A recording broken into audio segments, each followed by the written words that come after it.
Hello, welcome back to my YouTube channel. Today we have a topic that is conservation of angular momentum. आज आपका topic है conservation of angular momentum. Last topic हमने पढ़ा था angular momentum क्या होता है। एंगुलर मोमेंटम एक बॉडी के मोशंस को मेजर करके देता है जब हमारे पास बॉडी का रोटेशनल मोशन होगा।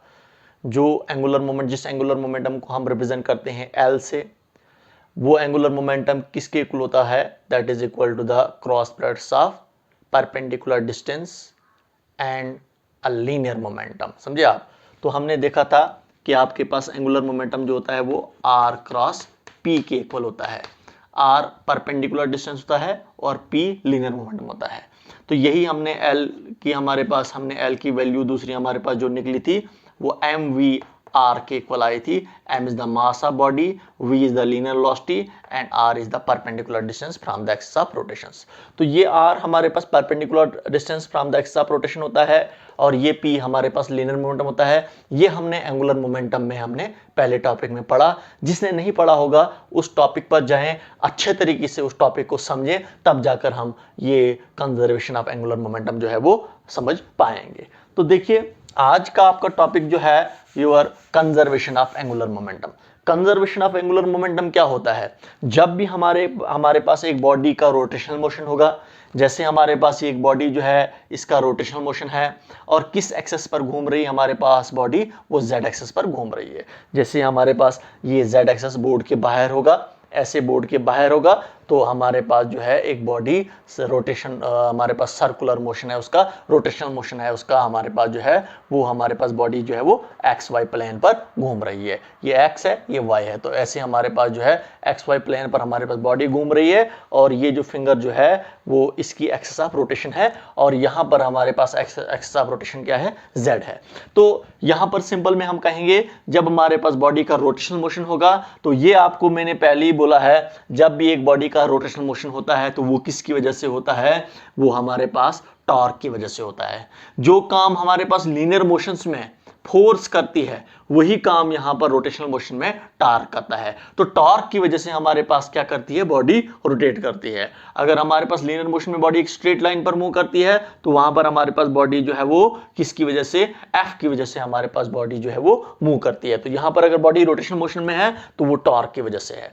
तो कंजर्वेशन ऑफ एंगुलर मोमेंटम का मतलब ये हुआ, अगर हम इसके प्रिंसिपल पर जाएंगे, यहां पर वो लिखा मैंने, according to the principle of conservation of angular momentum, if no torque act on a system of a particle then total angular momentum of a system remain conserved। इसका मतलब ये हुआ कि अगर हमारे पास एक बॉडी का रोटेशनल मोशन है, वो रोटेट कर रही है, तो अगर वहां पर हमारे पास जो एक्सटर्नल टार्क, अगर एक हमारे पास एक बॉडी का क्या होगा? एक्सटर्नल टार्क जो हमारे पास एक बॉडी पर एक्ट करता है, अगर वो जीरो होगा तो हमारे पास जो बॉडी का रोटेशनल मोशन है वो रोटेशनल मोशन जो है वो चेंज नहीं होगा। तो उसी मोशंस को, अगर हमारा मोशन चेंज नहीं होगा तो एंगुलर मोमेंटम बॉडी के मोशंस को मेजर करके देता है। अगर हमारा मोशन चेंज नहीं हो रहा है, इसका मतलब हमारा मोशन जो है वो कांस्टेंट है, कंजर्व्ड है हमारे पास मोशंस। तो मोशन हमारा कंजर्व्ड और कांस्टेंट कब होता है? जब हमारे पास टॉर्क क्या होगा? जीरो होगा। जैसे हमारे पास एक एग्जांपल देंगे हम, तो अगर हमारे पास जो है बॉडी, अगर देखिए इसका एंगुलर मोशन जो होगा हमारे पास जो होगा, सर्कुलर मोशन जो होगा वो कांस्टेंट होगा, बिल्कुल कांस्टेंट मोशन होगा, ये इसका मोशन होगा। अगर इसमें टार्क हम दे देंगे, बढ़ाएंगे हम, टार्क दे देंगे हम, तो इसका मोशन बढ़ता जाएगा। अगर हमने टार्क जीरो रखा तो जिस मोशंस में हमारे पास ये मूव कर रही है एक बॉडी जिसका रोटेशनल मोशन है, वो अपना मोशन जो है वो कांस्टेंट रखेगा, जिसको क्या कहा जाता है? That is rotational motions. तो रोटेशनल मोशन इसका क्या रहेगा? कांस्टेंट रहेगा। और उस रोटेशनल मोशंस को हम मेजर करते हैं किससे मेजर करते हैं? एंगुलर मोमेंटम से हम मेजर करते हैं। तो एंगुलर मोमेंटम जो है वो बॉडी के मोशंस को मेजर करके देता है। अगर टार्क जीरो होगा तो हमारे पास बॉडी का रोटेशनल मोशन भी क्या होगा? वो कांस्टेंट रहेगा, वो चेंज नहीं होगा। समझे आप? वो चेंज नहीं होगा। जिस रफ्तार में हमारे पास बॉडी का रोटेशनल मोशन है वो उसी रफ्तार में रहेगा। लेकिन जो ही हम उसमें टार्क देंगे, धक्का देंगे, टार्क होता है, हम कहेंगे एक ट्विस्टिंग इफेक्ट ऑफ फोर्स है, थोड़ा धक्का देंगे तो उसका मोशन क्या हो जाएगा? वो चेंज हो जाएगा। तो उसका मोशन चेंज कब नहीं होगा? जब हमारे पास टार्क जीरो होगा। तो कंजर्वेशन ऑफ एंगुलर मोमेंटम यही कहता है, अगर हमारा टार्क जीरो होगा तो हमारे पास जो होगा, हमारे पास क्या होगा, मोशन भी क्या रहेगा, कांस्टेंट रहेगा। हमारा चेंज इन मोशन जीरो हो जाएगा विद रिस्पेक्ट टू टाइम। हमारा मोशन चेंज नहीं होगा टाइम के साथ साथ। जब मोशन हमारा चेंज नहीं होगा, इसका मतलब हमारा एंगुलर मोमेंटम जो चेंज नहीं होगा हमारे पास टाइम के साथ साथ। जब हमारा एंगुलर मोमेंटम चेंज नहीं होगा टाइम के साथ साथ, इसका मतलब एंगुलर मोमेंटम कांस्टेंट रहेगा। बिल्कुल कंजर्वेशन ऑफ लीनियर मोमेंटम की तरह है ये भी।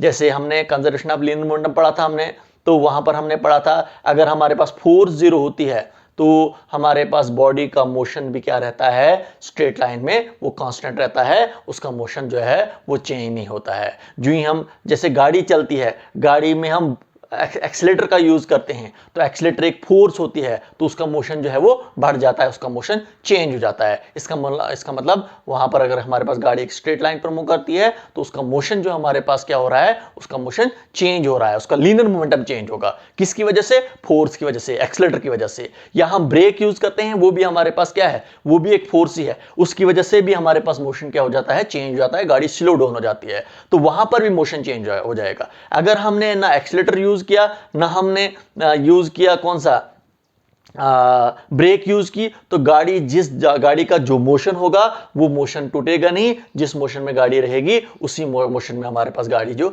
चलेगी। अगर हम नेग्लेक्ट करेंगे फ्रिक्शनल फोर्स को तो उसका मोशन जो है वो टूटेगा नहीं, उसका मोशन कांस्टेंट रहेगा। जो मोशन कांस्टेंट रहने का मतलब हुआ हमारा लीनियर मोमेंटम जो है वो कांस्टेंट रहेगा। एक गाड़ी स्ट्रेट लाइन पर जब मूव करेगी, तो वही केस यहां पर रोटेशनल मोशन में है, बिल्कुल रोटेशनल मोशन में भी वही है।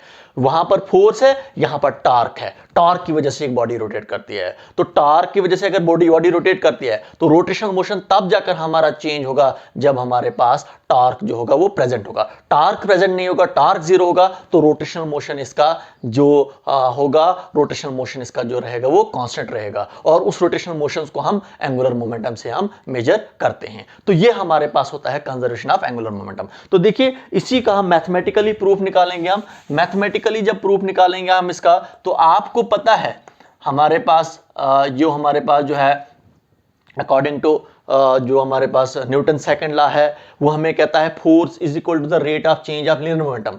बट इन रोटेशनल मोशंस, तो रोटेशनल मोशंस की अगर हम बात करेंगे तो रोटेशनल मोशंस में हमारे पास फोर्स का काम जो करता है वो टार्क करता है। That is equal to, it means torque is equal to the rate of change of angular momentum, that is dl by dt। dl represent करता है change of angular momentum with respect to change in time. तो change of angular momentum with respect to time वो किसकी वजह से होता है? Torque की वजह से होता है। हमारा मोमेंटम तब चेंज होगा जब हमारे पास जो है टाइम के साथ साथ जब हमारे पास टार्क क्या होगा, प्रेजेंट होगा।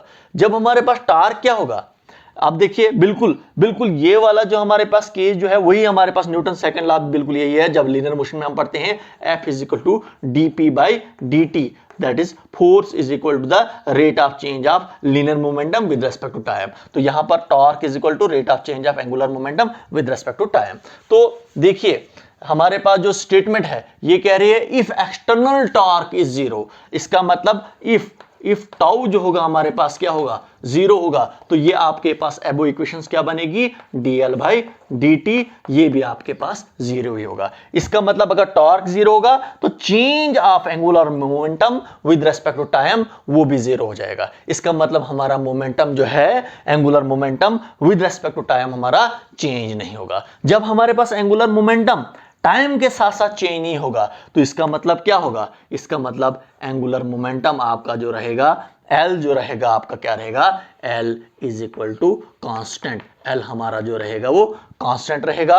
हमारा L जो है एंगुलर मोमेंटम जो है कांस्टेंट कहो या कंजर्व्ड कहो आप, हमारे सिस्टम का एंगुलर मोमेंटम जो रहेगा वो कंजर्व रहेगा, कांस्टेंट रहेगा, वो हमारा चेंज नहीं होगा। तो यही हमारा प्रूफ था, यही प्रूफ मैंने निकालना था। जब हमारे पास टार्क जीरो होगा तो एंगुलर मोमेंटम हमारा क्या रहेगा, कंजर्व रहेगा। जो मैंने यहां पर लिखा है linear momentum always remains conserved if external torque act on a system is zero. तो ये हमारे पास टॉपिक है, that was your principle of conservation of angular momentum. समझे आप, बिल्कुल वैसा ही है जैसा हमारे पास principle of conservation of linear momentum होता है, तो वैसे ही हमारे पास यहां पर भी है principal of conservation of angular momentum. हमारा टॉर्क जीरो होगा तो हमारा एंगुलर मोमेंटम क्या रहेगा, कंजर्व रहेगा, कांस्टेंट रहेगा, हमारा एंगुलर मोमेंटम चेंज नहीं होगा। तो एंगुलर मोमेंटम चेंज ना होने का मतलब ये हुआ कि हमारा मोशन, रोटेशनल मोशन जो है वो चेंज नहीं हो रहा है। तो ये आपका टॉपिक था। Okay, goodbye, thank you.